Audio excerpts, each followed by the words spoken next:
2022 के लिए भी, पीएमएस के लिए भी। तो आपसे इल्तमास है कि आप उनको बड़े ध्यान से, बड़े गौर फिक्र से ज़रूर सुनिएगा।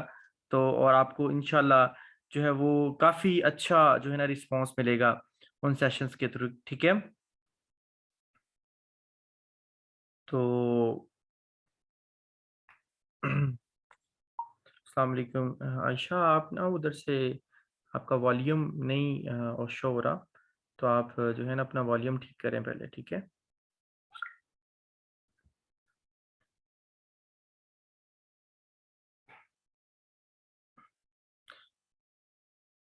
तो आप लोगों को मैं वो इंशाल्लाह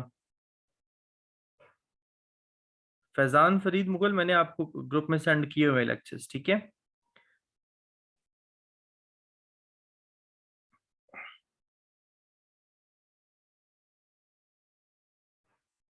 चलें जी, मैम आयशा आ गई क्लास में, तो क्लास को मैं उनके हैंड ओवर करता हूँ। तो बिस्मिल्लाह, चलें जी, बिस्मिल्लाह करें मैम आयशा। अस्सलाम वालेकुम सर, मेरी आवाज़ आ रही है? अस्सलाम वालेकुम। ओके, अस्सलाम वालेकुम everyone. Today is my second lecture. I hope so कि आपको लास्ट लेक्चर में कुछ समझ आया होगा। So sir, should I start now? I think जी most of ma'am, the students okay, start करें मैम आप। most of the participants have joined. So before going to start my second lecture, I would like to say something about it. अच्छा, हम लोग काफ़ी चीज़ें discuss करते हैं जब हम ऐसे की प्रेपरेशन करते हैं। कुछ बच्चे ऐसे होंगे जिनको ये लेक्चर जो है वो टोटल ऐसे लग रहा होगा कि ये ऐसे से रेलेवेंट नहीं है, और कुछ बच्चे ऐसे होंगे जिनको ये चीज़ समझ में ही नहीं आएगी। लेकिन जो आज का एक मॉडल मैं आपको बताने जा रही हूँ ना, ये बहुत कम ऐसा होता है कि ऐसे के पेपर से इसको रिलेट किया जाता है। और जब हमें सिखाया गया था या जब जितना भी पिछले मतलब थ्रू आउट माई बैकग्राउंड मैंने पढ़ा है, वो ये बहुत इंपॉर्टेंट है फॉर क्रिटिकली इवेल्युएट समथिंग। और आप देखें सीएसएस में जब भी आपको कोई क्वेश्चन आता है, उसके स्टार्ट पे ये बात लिखी होती है, क्रिटिकली इवेल्युएट, क्रिटिकली एग्जामाइन या एग्जामिन, मतलब क्रिटिकल का वर्ड लाजमी लिखा होता है। अब ये वो वर्ड है जो हमें आप अक्सर पास्ट पेपर्स में देखें, फेल होने का रेशो अगर आप अटेम्प्ट पूछें बच्चों से, तो जो सिंपल स्टेटमेंट्स होती हैं उसको ज्यादा जो है वो फेलियर में लेके जाते हैं एज कम्पेयर टू दोस्त जो ट्रिकी वन को अडॉप्ट करते हैं। वो आप इसका मतलब ये नहीं है कि आपको पेपर में कोई ट्रिकी स्टेटमेंट आई है तो आप उसको लेके बैठ जाए। सॉरी, जो ट्रिकी स्टेटमेंट्स होती हैं बेसिकली वो होता ये है कि उसमें ना क्वेश्चन को आगे पीछे करके दिया जाता है और बच्चे क्या करते हैं, थोड़ा सा अपना दिमाग यूज करते हैं और फिर जो है वो उसका आंसर करते हैं। तो यही वजह होती है कि एग्जामिनर को जो वो चीज है ना, वो कहीं ना कहीं इवन समटाइम्स तो ऐसा मेरे खुद के साथ भी ऐसा हुआ है कि मुझे लगता था कि मैं इस पेपर में फेल हो जाऊंगी, लेकिन हमारे मतलब तो वो ये चीज है कि वो वहां पे थिंकिंग, आपकी ऑब्जर्वेशन, आपकी चीजें वहां पे क्लिक कर जाती हैं एग्जामिनर को और आपको जो है वो मार्क्स दे देता है। तो यह कि क्रिटिकल थिंकिंग स्किल्स क्या है, हमें इसमें से थिंकिंग का तो हमें पता है, हम कहते हैं जी आई एम थिंकिंग समथिंग। अब थिंकिंग में और क्रिटिकल थिंकिंग दोनों में बहुत फर्क है। बेसिकली प्रॉब्लम सॉल्विंग है ना, आपने कोई भी प्रॉब्लम सॉल्व करनी है तो आप अपने दिमाग पे जोर देते हैं, और जब आप अपने दिमाग पे जोर देते हैं, देखिए आप लेक्चर अटेंड कर लें उसके बाद मैं आपके इस क्वेश्चन के आंसर भी करूंगी, ठीक है। तो जब हम अपने माइंड पे उसको बहुत ज्यादा स्ट्रेस करते हैं तो तब हम जो सोच हमारे माइंड में आती है, एक्सक्यूज मी हम मैम, उसको अब मैम जब मैम आयशा प्लीज। अच्छा, मैं जी इनका आंसर करता हूँ।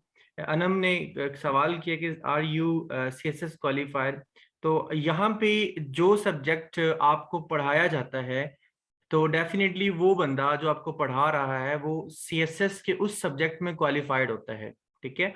और यहाँ पे अगर फॉर एग्जांपल क्वालिफाइड की बात करें, तो जितने भी क्वालिफाइड लोग हैं ना, वो यहाँ पे आपको कभी भी फ्री ऑफ कॉस्ट इतनी जो है ना वो, आपको पता है कि आप हमारा तकरीबन 25+ लेक्चर्स हो गए हैं, वो आपको यहाँ पे लेक्चर्स प्रोवाइड नहीं करते, फर्स्ट थिंग दैट। और सेकंड ये कि आप लोग जितने भी लोग मौजूद हैं वो ये बात माइंड में रख लें, अगर मैं पाकिस्तान अफेयर्स पढ़ा रहा हूँ तो मेरा पाकिस्तान अफेयर्स में अच्छा स्कोर है, मे बी मैं किसी एक आधे सब्जेक्ट में वो क्वालिफाई नहीं कर पाया, तो वो इसका मतलब ये ही नहीं है कि मेरा जो बाकी सब्जेक्ट की मैंने 1-2 साल 3 साल में वो सारा कोर्स प्लान किया है, कंटेंट क्लियर किया। या फिर मैम आयशा की अगर बात करें, मैंने आप लोगों को ऐसे क्यों नहीं पढ़ाया, क्योंकि मेरा वो क्वालिफाई नहीं था सीएसएस में, पीएमएस में था। लेकिन अब रीजन ये है कि मैम आयशा जो पढ़ा रही है डेफिनेटली वो क्वालिफाई है तो आपको पढ़ा रही है ना। अगर हम आपको एक प्लेटफॉर्म के थ्रू एक अच्छा सोर्स प्रोवाइड कर रहे हैं, या फिर हमने मैम आयशा को तकरीबन 2 माह वेट किया तो इसी वजह से किया ना कि उनके पास वो गेट्स हैं जो आपको मैं प्रोवाइड करना चाहता हूँ, ठीक है। तो डेफिनेटली वो उन सब्जेक्ट में एसए के अंदर, प्रेसी के अंदर, क्योंकि वो एमफिल इंग्लिश है, एमफिल इंग्लिश लिटरेचर के साथ साथ उन्होंने पीएमएस और सीएसएस दोनों में क्वालिफाई किया हुआ एसए को, इंग्लिश एसए और कंप्रिहेंसिव बोथ। तो मैं इन्होंने पहले इंट्रोडक्शन में भी दिया था कि सिर्फ इनकी पंजाबी जो कि सब अच्छे मार्क्स गेन करते हैं, मैम आयशा की जो पंजाबी थी वो नहीं प्रॉपरली हो पाई थी। तो ये मैं आपका आंसर इसलिए करना मुनासिब समझा है क्योंकि इस प्लेटफॉर्म पे ऐसे क्वेश्चंस जो होते हैं ना वो बड़े ही ट्रिकी क्वेश्चंस होते हैं और बड़े ही रोब धवैये से Sorry to पूछे जाते interrupt you, sir. Sorry to interrupt you, sir. Let me tell you about one thing about me, that I have been a essay qualifier from the last 5 or 6 years. जरूरी नहीं मैं CSS में ऐसे, इसके अलावा मेरा ऐसे जो पीएचडी में मेरा स्पेशलाइजेशन सब्जेक्ट है, और मैं ऐसे ही कर मतलब थ्रू आउट मेरे सब्जेक्ट्स इसी में ही हैं, तो इट डजंट अ हैं। Part of a CSS. अब if you talk about other than CSS, तो it is my specialization subject. तो आपको क्वालिफिकेशन चाहिए या आपको वो बंदा चाहिए जो रट्टा लगा के भी लोग 40 मार्क्स ले चुके हैं, तो आई डोंट थिंक सो कि it is a problem. So let's continue. जी जी मैम, करें आप, थैंक यू। जी देखें, यही बात जो अभी इनके माइंड में आई थी ना, ये आगे जाके मैं क्लियर करने ही वाली थी। वेल, तो अब देखें, क्रिटिकल थिंकिंग होती है, आप कॉन्सेप्ट को समझें। यहाँ पर मैं आपको थोड़ा सा बताती हूँ। Critical thinking is the intellectually and disciplined process of actively and skilfully, यानी आपकी जो सोच है वो ऐसे ही नहीं। अब ये क्रिटिकल थिंकिंग और थिंकिंग, एक एजुकेटेड माइंड और अनएजुकेटेड माइंड दोनों में ये फर्क होता है कि हर बंदा सोचता है, हम अपने फ्यूचर के बारे में सोचते हैं, हम डेली रूटीन के बारे में सोचते हैं, लेकिन जो एक मतलब पढ़ा लिखा इंसान है, हम अपनी फैमिली में जब एक बंदा कोई पढ़ लिख जाता है या उसको थोड़ा सा शऊर आ जाता है तालीम के बाद, तो उसकी थिंकिंग क्रिटिकल हो जाती है, वो गलत सही की पहचान को जज करना स्टार्ट कर देता है। तो ये देखें, ये एक डिसिप्लिन प्रोसेस ऑफ एक्टिवली, कि आप एक्टिव माइंड रहें, चीजों को फौरन से पिक करें और स्किल लेके आए अपने अंदर। मतलब आप जो सोच रहे हैं वो सही सोच रहे हैं, आप जो सोच रहे हैं वो मतलब प्रूफ के साथ सोच रहे हैं। इसमें सबसे पहले बात आ जाती है कॉन्सेप्चुअलाइजिंग की, यानी अब हम जो कि सीएसएस में क्रिटिकल थिंकिंग को टूल समझते हैं आप प्रॉब्लम सॉल्विंग के लिए, तो हम कॉन्सेप्चुअलाइजिंग करते हैं। हम पहले अपने टॉपिक के कॉन्सेप्ट को माइंड में लेके आते हैं कि अच्छा ये वाला कॉन्सेप्ट हमसे पूछा जा रहा है।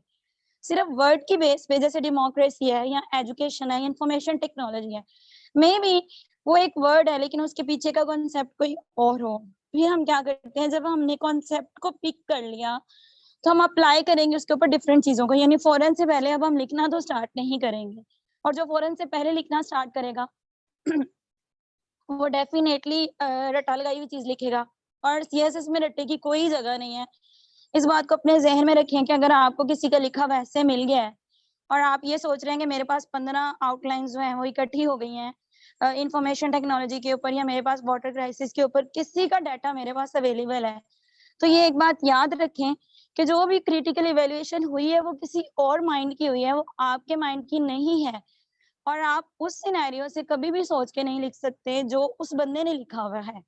अब अक्सर मतलब अब मैंने एक ऐसे अटेम्प्ट किया है, तो वो मेरी सोच है, मेरी ऑब्जर्वेशन है, वो मैंने सोच के लिखा है कि इसमें क्या-क्या आ सकता है। मैंने वो चीज़ें पढ़ी हुई हैं, देखी हुई हैं। मेरे ही लिखे हुए ऐसे को आप लोग खुद याद करके नहीं लिख सकते। आप लिखेंगे तो आप डेफिनिटली फेल होंगे। क्यों?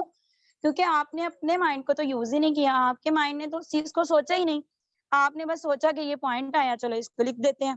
फिर सिंथेसाइजिंग, अब सिंथेसाइज हम किसी चीज को जब उसकी ब्रेकिंग करके उसको यूज करने, मतलब जब चीजों को हम बहुत ज्यादा घुमा के हर पॉइंट ऑफ व्यू से चेक करते हैं और फिर हम जब उसको यूज करते हैं तो वो होता है हमारा सिंथेसाइजिंग। अब ये it's a part of a critical thinking. और ये जो फिर जब ये हम 3 प्रोसीजर से गुजर जाते हैं ना, देन हमारे ज़हन में इवैल्यूएशन होती है। फिर हमारे ज़हन में थोड़ा-सा समझ आती है। और आप यकीन करें, ऐसे का जो पहले 1 आधा घंटा होता है ना, वो इसी प्रोसीजर में होता है कि हमने अब ऐसे आया है, हमने कौन-सा टॉपिक सिलेक्ट करना है, कौन से मतलब उसका क्या कॉन्सेप्ट है, फिर कॉन्सेप्ट से हम मूव करते हैं अप्लाई के ऊपर कि अच्छा इसके अंदर मैं ये पॉइंट्स अप्लाई करूँगी, ये चीज़ें मैंने लिखनी है। फिर वो जो चीज़ें हम फिर उसको हम सिंथेसाइज़ेज़ में लेके आते हैं, हम उसकी एक आउटलाइन डेवलप करते हैं। आउटलाइन में भी हम 10 दफ़ा उस चीज़ को रेज़ करते हैं, अच्छा ये यहाँ पे ये नहीं सूट करेगा, इसको मैंने इस तरह से यूज़ करना है। फिर वो जाता है इवैल्यूएशन के प्रोसीजर में कि एट द एंड हम इवैल्यूएट कर रहे हैं, जो भी चीज़ें हमारे माइंड में चली, उसको हमने in form of a statement जो है, वो उसको लिखने की कोशिश की। अब ये जितनी भी कॉन्सेप्ट्स की बात की, basically it is related to information of the topic which you are writing in your exams which is related to your paper। अब वो information 2 तरह की होती है, या तो वो हम किसी से गैदर करते हैं, मतलब इट इज गैदर्ड फॉर्म और may be it is generated. अब गैदर्ड वो इन्फॉर्मेशन होती है जो हम खुद नहीं करते, हमने न्यूज़पेपर से ली होती है, हमने बुक्स से नोट की होती है, यहाँ पे हमने कहीं पे मतलब कोई अक्सर हम डाउन आर्टिकल्स यूज करते हैं या वट कुछ भी, वही बात आ गई, हम रेडीमेड मटेरियल्स भी लेते हैं। हमें पता चला मतलब इस दफा एक CSS क्वालिफाइड थी Zubaria, she was you know, मतलब उनकी लक चली है, लेकिन आप उनके ऐसे पढ़ेंगे ना, अगर आप किसी भी अच्छे बंदे से उसकी वैल्यूएशन करवाएंगे तो आपको रियलाइज होगा कि वो ऐसे मतलब नॉर्मल ऐसे थे, लेकिन बस ये है कि थोड़ा-सा ना चीज़ें पिक करके उसको लिखना आना चाहिए, तो आपके लिए CSS बहुत आसान हो जाएगा। तो अब जो इन्फॉर्मेशन है उसको हमने गैदर भी किया। अब गैदर्ड इन्फॉर्मेशन को लिख देना एज़ इट इज़ सबसे बड़ी बेवकूफ़ी होती है। क्योंकि हम लोग देखें, आप जब एक बुक रीड करते हैं, आपको जो बात याद नहीं रहती, आप उसको नोट डाउन करके अपने नोट्स बनाते हैं कि मुझे लगता है कि ये बात जो है ना, ये मुझे पेपर में भूल जाएगी। लेकिन अब हम अपने दोस्त से कहते हैं, यार ये वाले नोट्स तुम्हारे पास हैं, मुझे सेंड करना। अब जिसने नोट्स लिखे हैं, उसने तो अपनी ईज़ के अकॉर्डिंग लिखे हैं ना। हो सकता है उसने कोई आधी बात अपने माइंड में रख ली हो सकता है उसने कोई पॉइंट अपने माइंड में इम्पोर्टेंट रख लिया हो और एज़ इट इज़ आपको फॉरवर्ड कर दिया। अब यहाँ पर जो है वो मिसकम्युनिकेशन आ गई, आपके पॉइंट स्किप हो गए, इम्पोर्टेंट इन्फॉर्मेशन स्किप हो गई। तो ये चीज़ें जो हैं ये बहुत इम्पोर्टेंट है। So next.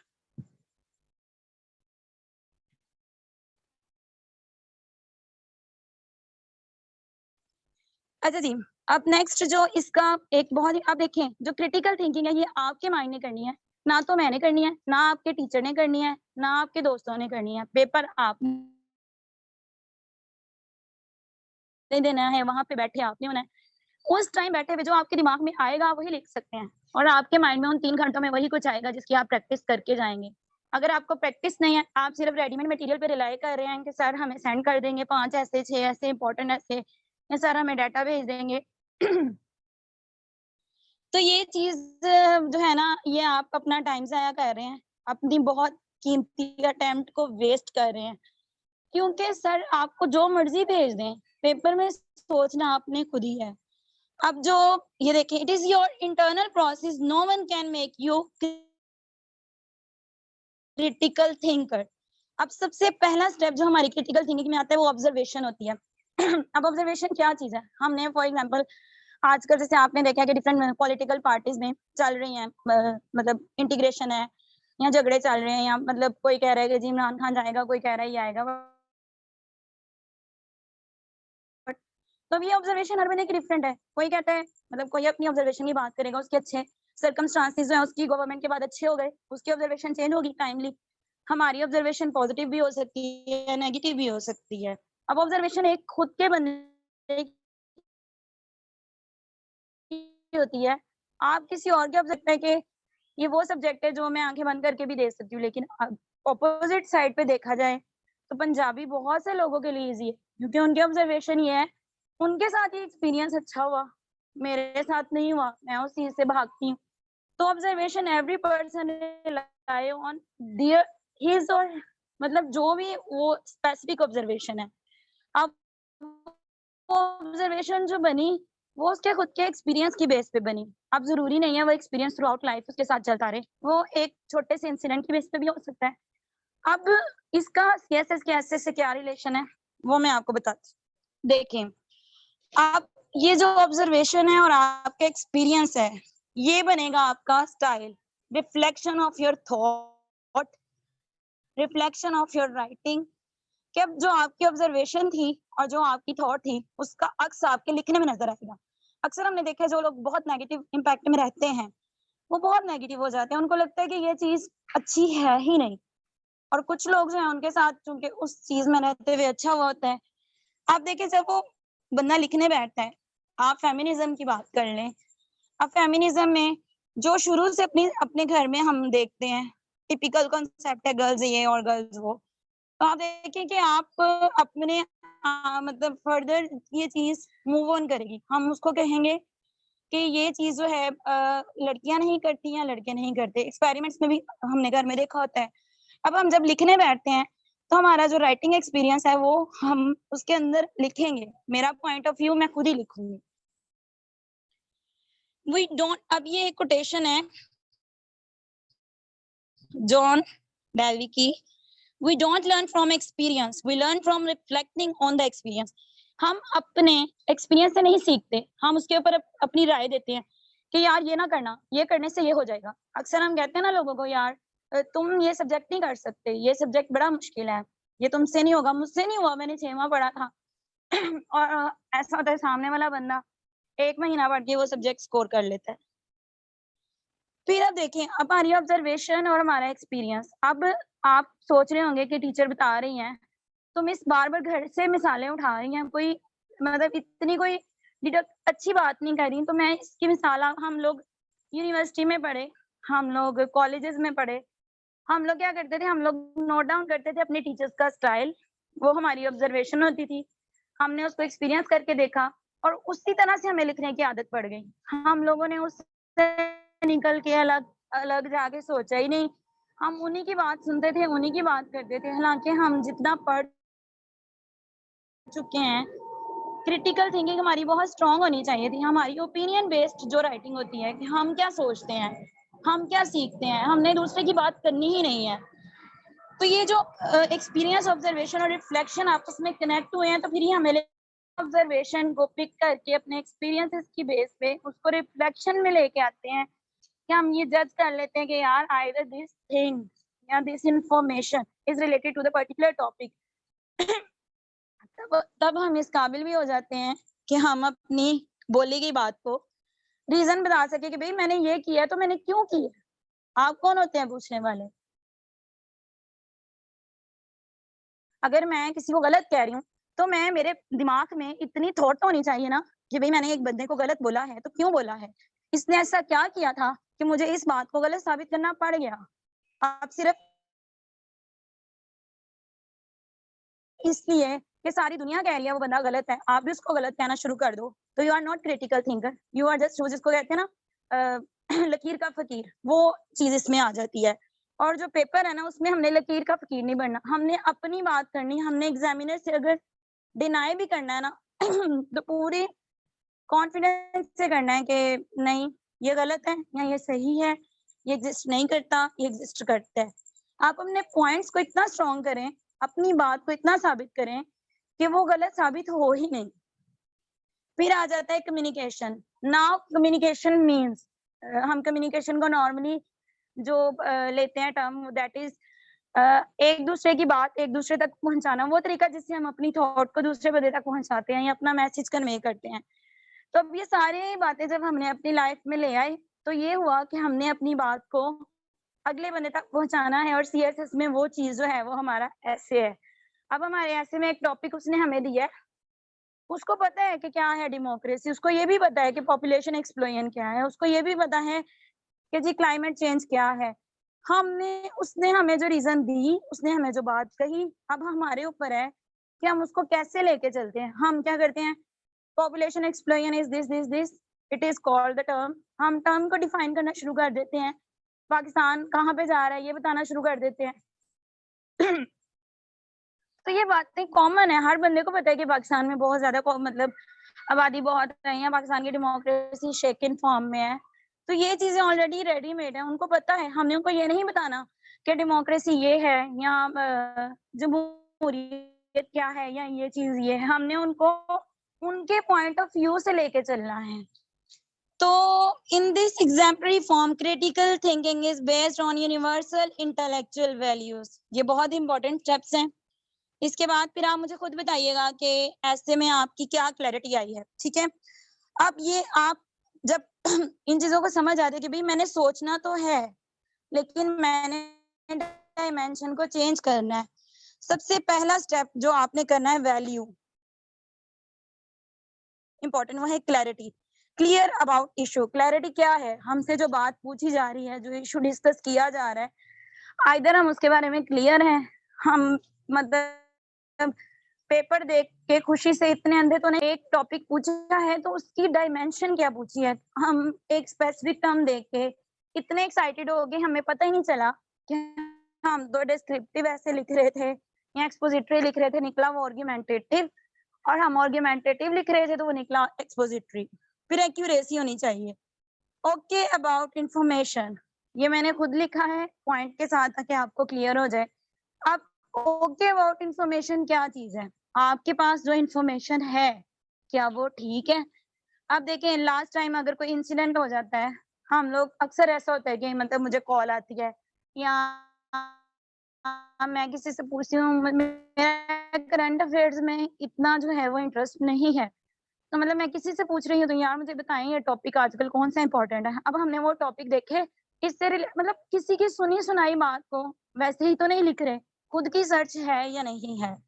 प्रिसिजन होता है बी रेलिवेंट, आपने रेलिवेंट रहना है। आपने मतलब अगर आपसे पूछा जा रहा है कि अच्छा मुझे बताएं कि टेक्नोलॉजी या इंफॉर्मेशन टेक्नोलॉजी या मोबाइल फोन या जो भी, इट इज अ कर्स और अ ब्लेसिंग, तो आपने कर्स और ब्लेसिंग को घुमा मिक्स नहीं करना।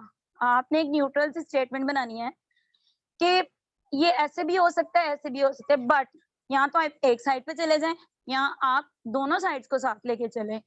फिर आप उसकी डायमेंशंस को इस तरह से परफॉर्म करवाएं कि आइदर वो ना तो बायस्ड लगे, ना ये लगे कि आप अपने पॉइंट ऑफ व्यू से बाहर जा रहे हैं।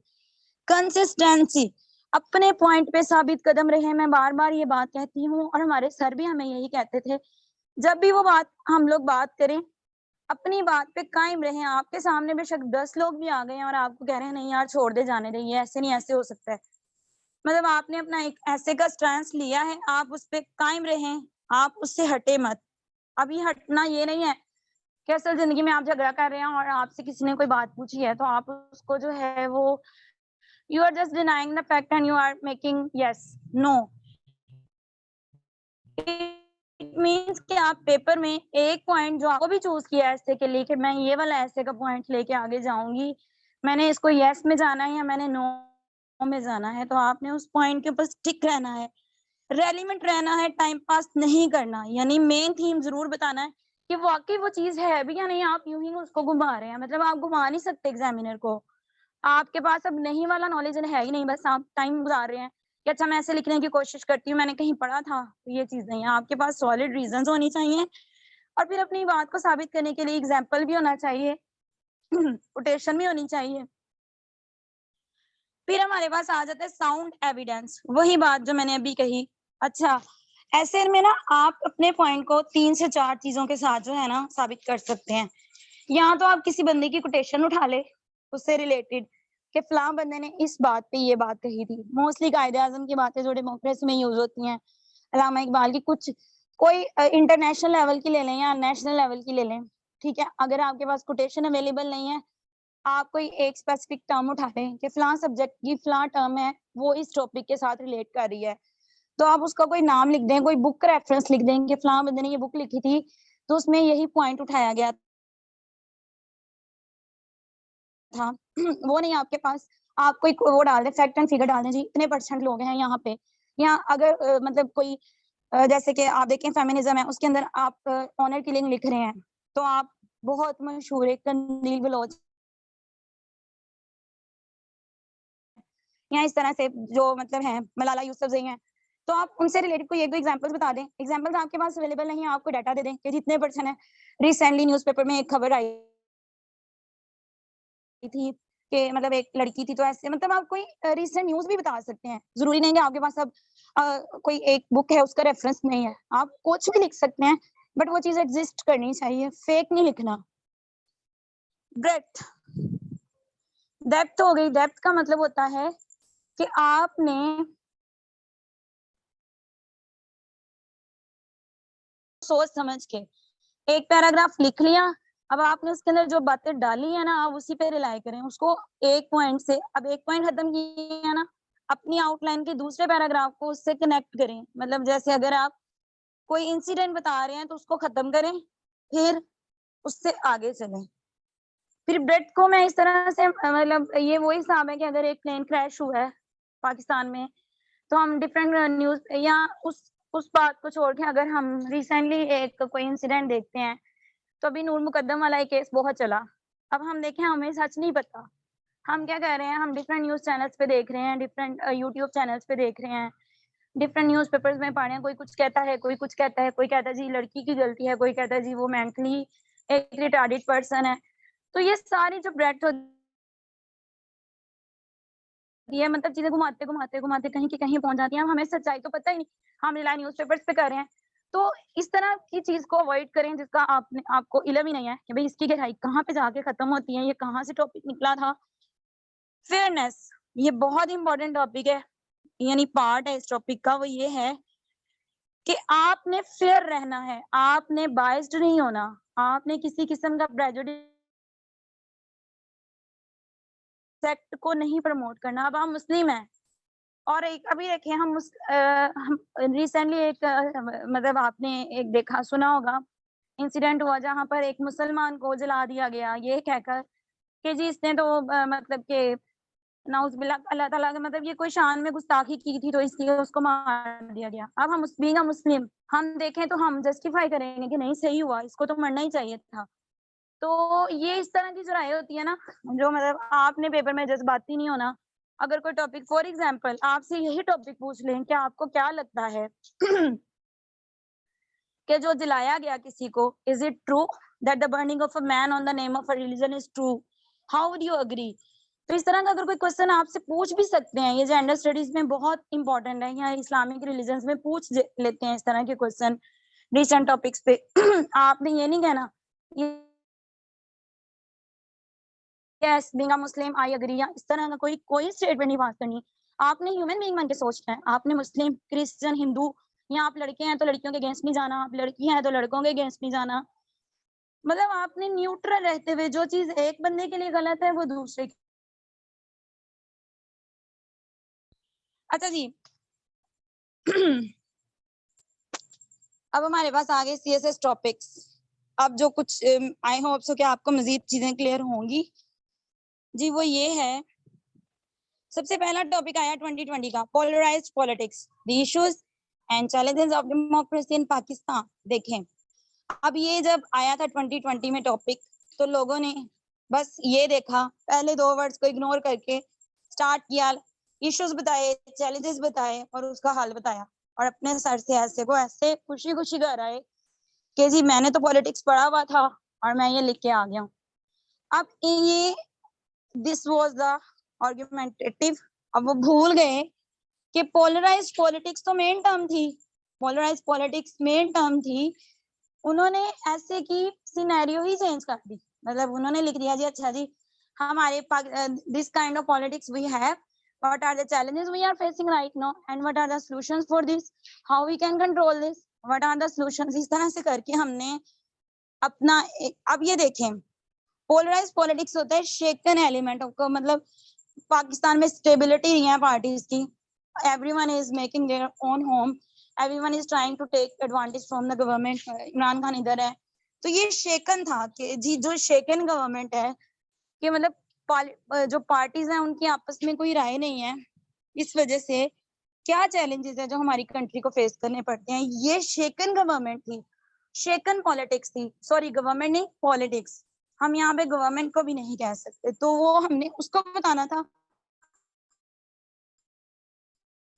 पोलर का मतलब होता है 2 डायमेंशन, मतलब पॉजिटिव और नेगेटिव। कि कोई ऑपोजिशन में बैठा है तो मतलब कोई नहीं करता, तो जब हम खुद अपने can we face the international countries, how can we counter the realities of the other countries as compare to. फिर नेक्स्ट टॉपिक है, is Pakistan ready for digital revolution. ये जी उस जमाने में, चूंकि मतलब जमाना I mean Covid time when we the time was lockdown, तो यू पीपल नो कि जी तब ये कितना मुश्किल था डिजिटल रेवोल्यूशन लेके आना। ये जूम आया, ये आया, वो आया। तो हम लोग जो अच्छी फैमिलीज के थे, मतलब जिनके पास एवरीथिंग वाज अवेलेबल, हमारे लिए तो ये चीज एक सहूलत बन गई। बट कुछ लोग ऐसे थे जिनके लिए सहूलत नहीं थी, उनकी स्टडी का लॉस। आपसे पूछ रहे हैं कि ये डिजिटल रेवोल्यूशन के लिए, अब ये आर्गुमेंटेटिव है, यहाँ बहस बनती है कि जी अब देखें लोगों के पास इतनी सहूलत ही नहीं है, आप कैसे उसको कह सकते हो कि Pakistan is ready. Although now Pakistan is ready, but at that time Pakistan was not ready. तो अब ये देखें, आप उस सिनेरियो में देखेंगे तो ये 9 में था, लेकिन इस सिनेरियो में देखें अब right now we are working on it. काफी चीजें हमने इससे रिलेटेड बना ली हैं। तो अब ये देखें दोनों टाइम की जो इन्फॉर्मेशन है वो डिफरेंट हो गई। तो यहाँ पे देखिए क्रिटिकल थिंकिंग आ गई। डिजिटल रेवोल्यूशन क्या थी सोचें, अब ये हमें सारा इंफॉर्मेशन टेक्नोलॉजी लग रहा है लेकिन ये स्टेटमेंट चेंज है। आगे ये थर्ड वाली, ये मैंने तकरीबन 100 से ज्यादा लोगों का ऐसे चेक किया है। Democracy and illiteracy do not move together. ये टॉपिक देखें अब आप, और हम इसको इस तरह लिखते हैं जी डेमोक्रेसी और ये पैरेलल नहीं चल सकते, तो ये और वो नहीं, ये आर्गुमेंटेटिव है। देखें इसका मकसद ये है कि एक चीज ये आप इसको 2 डायमेंशन से लिख सकते हैं। अब देखें, अगर तो पाकिस्तान की डेमोक्रेसी अच्छी होगी तो गवर्नमेंट अच्छी, अगर हम अच्छा बनाएंगे तो डिसीजंस अच्छे लेंगे, डिसीजंस अच्छे लेंगे तो लिटरेसी ओवर मतलब ऑटोमेटिकली हमारी ऊपर आएगी। अब हम इसको इस डायमेंशन से भी लिख सकते थे कि मतलब अब ये नहीं हमने बताना कि जी डेमोक्रेसी और लिटरेसी साथ साथ नहीं चल सकते, ऐसे नहीं, हमने इनको दूसरे तरीके से लिखना था। अब हम इसको इस डायमेंशन से भी लिख सकते थे कि अगर आप लिटरेसी को इम्प्रूव करेंगे, एजुकेशन को इम्प्रूव करेंगे, जाहिर सी बात है एजुकेशन इम्प्रूव होगी तो अच्छे लोग आएंगे, अच्छे लोग आगे आएंगे तो हमारी पॉलिटिक्स में चेंज आएगा, हमारी डेमोक्रेसी, हमारे लोगों की थिंकिंग चेंज होगी। और जब हम अच्छी मतलब if we are educated then we will be able to produce a good system। तो ये इस तरह से करना था, बजाय इसके कि आप दोनों को पैरेलल लेके चलते, उसका भी बताते उसका भी बताते। आपने एक साइड का स्टांस लेना था रिवर्सिबल में, चाहे तो आप डेमोक्रेसी को रेस करके लिटरेसी को उठा लेते।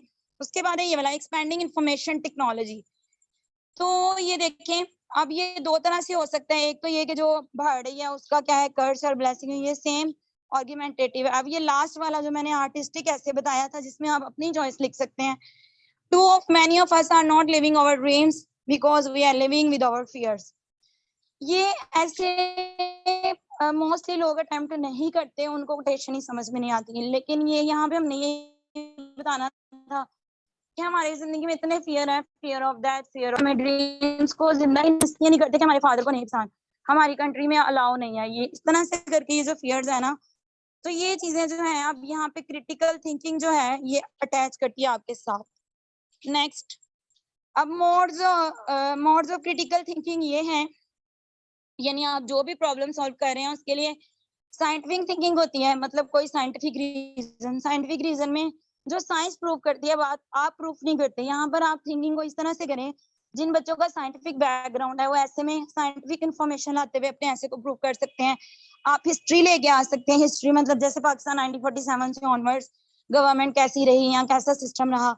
एंथ्रोपोलॉजिकल, ये सोसाइटी, ये बहुत इंपॉर्टेंट है रेफरेंस। इसमें ये होता है कि हम अपनी सोसाइटी से रिलेटेड कैसे हमारी सोसाइटी में चल रहा है, क्या चीजें हैं, उनको लेके आगे आते हैं।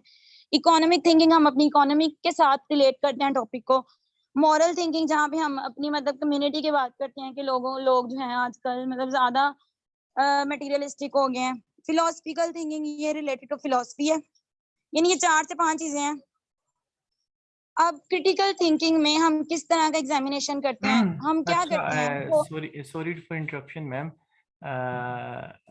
क्लास का ना लेक्चर का टाइम खत्म हो गया है, लेस देन 30 सेकेंड्स ओके है।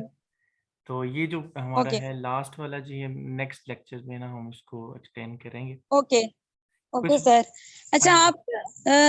आप जो रिसेंटली एक वाकया मैंने अभी बताया ना जिसमें अ पर्सन वाज बर्न, तो आप उसको क्रिटिकली इवेल्युएट कीजिएगा, आप कैसे कर सकते हैं। You have to write just 2 pages on it, but आपने उसको क्रिटिकली देखना है कि इज इट ट्रू और नॉट। तो आपने एक शॉर्ट फॉर्म में वैसे लिखे, तो जो इवेल्युएशन वाला ग्रुप है वहां आप सर को सेंड कर दीजिएगा। तो यहाँ जो मैंने चीजें बताई हैं उसको जरूर यूज कीजिएगा। आई hope so you would like it, and thank you so much sir, and we अच्छा, will continue inshallah by मैंने tomorrow.